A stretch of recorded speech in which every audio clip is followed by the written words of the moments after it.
রাজধানী ঢাকা ও পার্শ্ববর্তী এলাকায় আজ দিনের তাপমাত্রা সামান্য বাড়তে পারে। একই সঙ্গে সকাল থেকে পরবর্তী ৬ ঘন্টায় অস্থায়ীভাবে আংশিক মেঘলা আকাশ থাকতে পারে। আবহাওয়া প্রধানত শুষ্ক থাকবে। ৮ জানুয়ারি বৃহস্পতিবার সকাল ৭টা থেকে পরবর্তী ৬ ঘন্টার জন্য এ পূর্বাভাস দেওয়া হয়েছে। এতে বলা হয়েছে, এ সময় হালকা থেকে মাঝারি ধরনের কুয়াশা পড়ার সম্ভাবনা রয়েছে।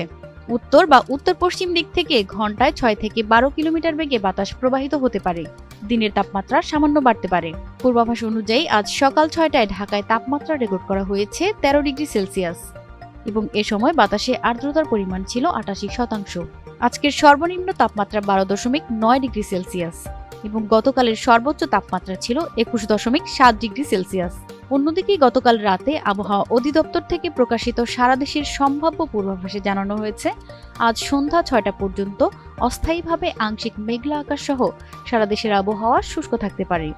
একই সঙ্গে টাঙ্গাইল, ফরিদপুর, মাদারীপুর, গোপালগঞ্জ, কিশোরগঞ্জ, মানিকগঞ্জ, নরসিংদী, নারায়ণগঞ্জ, নেত্রকোনা, মৌলভীবাজার, লক্ষ্মীপুর এবং কুমিল্লা জেলা সহ রাজশাহী, রংপুর, খুলনা এবং বরিশাল বিভাগের ওপর দিয়ে মৃদু থেকে মাঝারি ধরনের শৈত্যপ্রবাহ বয়ে যাচ্ছে এবং তা অব্যাহত থাকতে পারে। মধ্যরাত থেকে সকাল পর্যন্ত সারা দেশে মাঝারি থেকে ঘন কুয়াশা পড়তে পারে এবং কোথাও কোথাও তা দুপুর পর্যন্ত অব্যাহত থাকতে পারে। এছাড়া সারা দেশে রাতের তাপমাত্রা প্রায় অপরিবর্তিত থাকতে পারে এবং দিনের তাপমাত্রা সামান্য বাড়তে পারে। আবহাওয়া অধিদপ্তর জানিয়েছে, গত ২৪ ঘন্টায় ঢাকায় কোনো বৃষ্টিপাত হয়নি। আজ সূর্যাস্ত হবে সন্ধ্যা ৫টা ২৮ মিনিটে এবং আগামীকাল সূর্যোদয় হবে ভোর ৬টা ৪৩ মিনিটে। প্রতিমা সরকার, এনটিভি অনলাইন।